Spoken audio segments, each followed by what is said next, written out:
If you have ever gone through great pain, loss, tragedy, you know how isolating it can be. There's something about going through pain that causes us to feel very much isolated and cut off from everyone else. Like we're the only ones who've gone through this and no one else can possibly understand or help. It makes us feel like we're all alone. You know, when I started work on Thistledown, I really had no idea why it should exist. Why should I work on Thistledown and not some other project or game? And I knew Thistledown felt meaningful to me, but I really didn't understand why. Then my wife, Sonia, was diagnosed with cancer again. And while we went through that painful, difficult, uncertain process of deciding what treatment would look like, what this would look like for our family, everyone around us reached out and put their arms around us and took care of us, brought us food, encouraged us, and really made it clear that we were not alone and that we were taken care of. This was our friends and family, but also people we didn't even know just appeared, bringing us food, sending us cards, and really taking care of us in a deep way. And it started to dawn on me that pain makes us feel isolated, makes us feel like we're disconnected from everyone. But in fact, there's nothing that has the potential to bring us together quite so much as pain. Sonia came through treatment like a champ, even walking the equivalent of a marathon in the hallways of the hospital. And we're finishing up treatment and she's doing great. And every day I've been putting in time thinking about and working on Thistledown because now I know what it's about.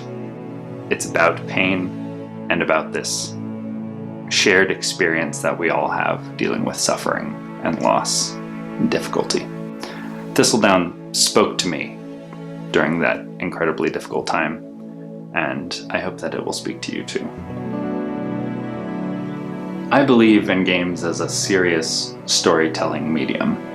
I knew from the beginning that I wanted Thistledown to be a story first.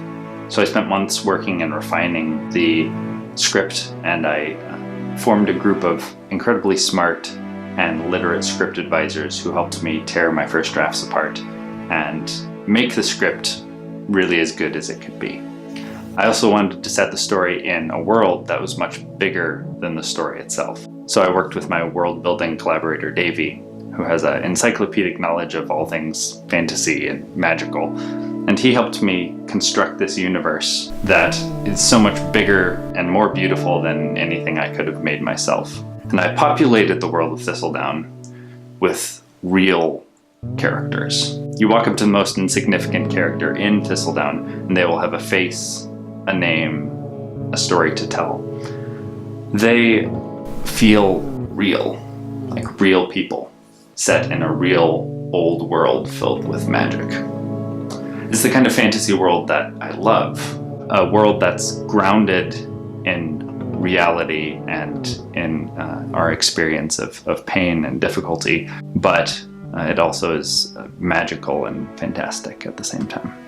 Thistledown is a story-first game, and I've designed the mechanics to serve the story. So there's some light platforming and melee combat, but you can also toggle those off if you want to just experience the story. This isn't a style of game that will be for everyone, and that's okay. I didn't make Thistledown for everyone. But if you're the type of person I made it for, then welcome, join me, and help me make Thistledown a reality. Oh, and by the way, if you're going through pain and difficulty right now, if you're facing crazy medical bills or the kind of financial struggle that people often do when they have unexpected tragedy. There's absolutely no need for you to back this Kickstarter. Email me, the link's below, let me know, and I will send you a copy of Thistledown when it's done.